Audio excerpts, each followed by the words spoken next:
ఏమైందిరా? రే 500 note full damage రా. ఎవడు తీసుకోడు. ముసలోనికి మోసం చేసి 50 రూపాయలు వ్యాపారం చేసి 450 రూపాయలు తీసుకొచ్చేసినాను రా. రే ఫస్ట్ వెళ్ళి ఆయనకు డబ్బులు ఇచ్చాపు. రే నీకు తెలియదు రారా రే బాబు రే.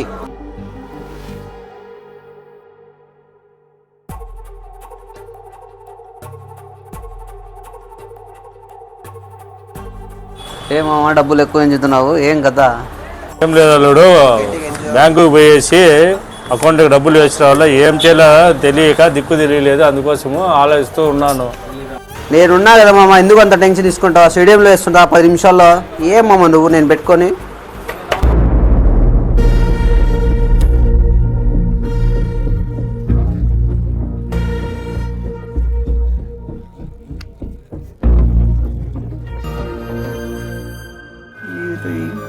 ఏమైందిరా? ఇంకా ఇందిరా అంతా పెన్ అంతా కక్కేసింది. ఇది మా మామకి ఏం చెప్పాలో ఏం లేదు ఇప్పుడు.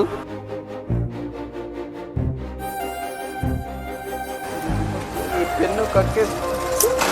అరే నువ్వు సాయంకాలం అతన్ని మోసం చేయొద్దురా అని చెప్పా. నువ్వేం చేసావు? 500 కక్కుర్తి పడ్డావు. ఇప్పుడు వాళ్ళ సమాధానం ఏం చెప్తావు?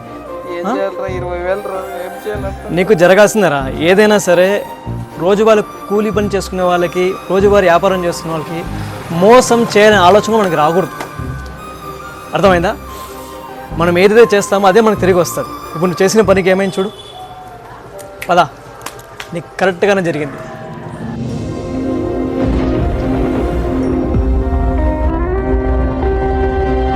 ఏంట్రా డల్గా ఉన్నావు?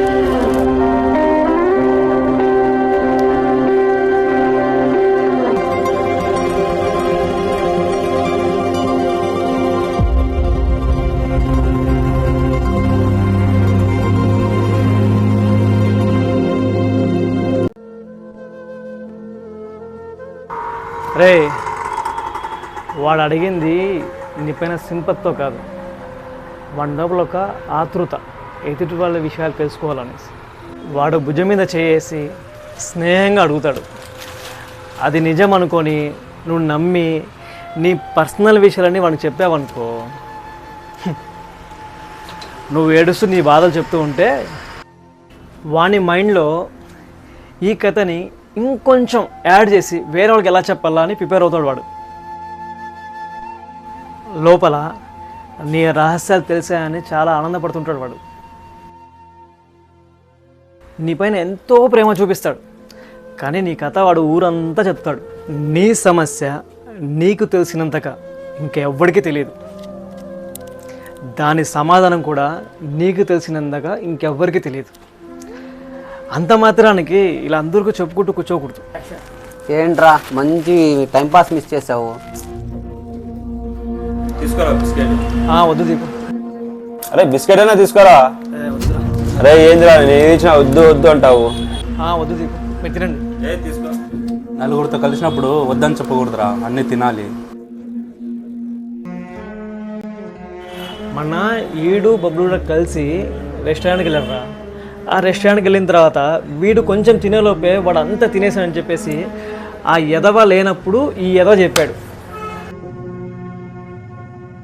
ఈడు చాయ్ తాగాక రాము వీళ్ళిద్దరు కలిసి వాడు ఒక్కరోజు కూడా డబ్బులు ఇడరా అని చెప్పేసి వాళ్ళు లేనప్పుడు చెప్తాడు. నువ్వు షోగాడు ఒక్కరోజుకు బిల్లు కట్టాడురా ఎక్కడ పోయినా అని చెప్తావు. వాడు లేనప్పుడు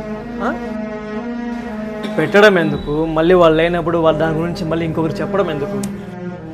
ఆ నలుగురితోనే ఉన్నప్పుడు నోరు చెయ్యి కంట్రోల్ చేసుకోకపోతే ఆ నలుగురు మధ్యనే చీప్ అవ్వాల్సి వస్తుంది. దానికన్నా తినాలనే కోరిక చంపుకోవడమే చాలా బెటర్. ఇలా అందరి ముందర వేరే గురించి మాట్లాడడం, మనం వాళ్ళు ఖర్చు చేయడం ఇవన్నీ అవసరమా?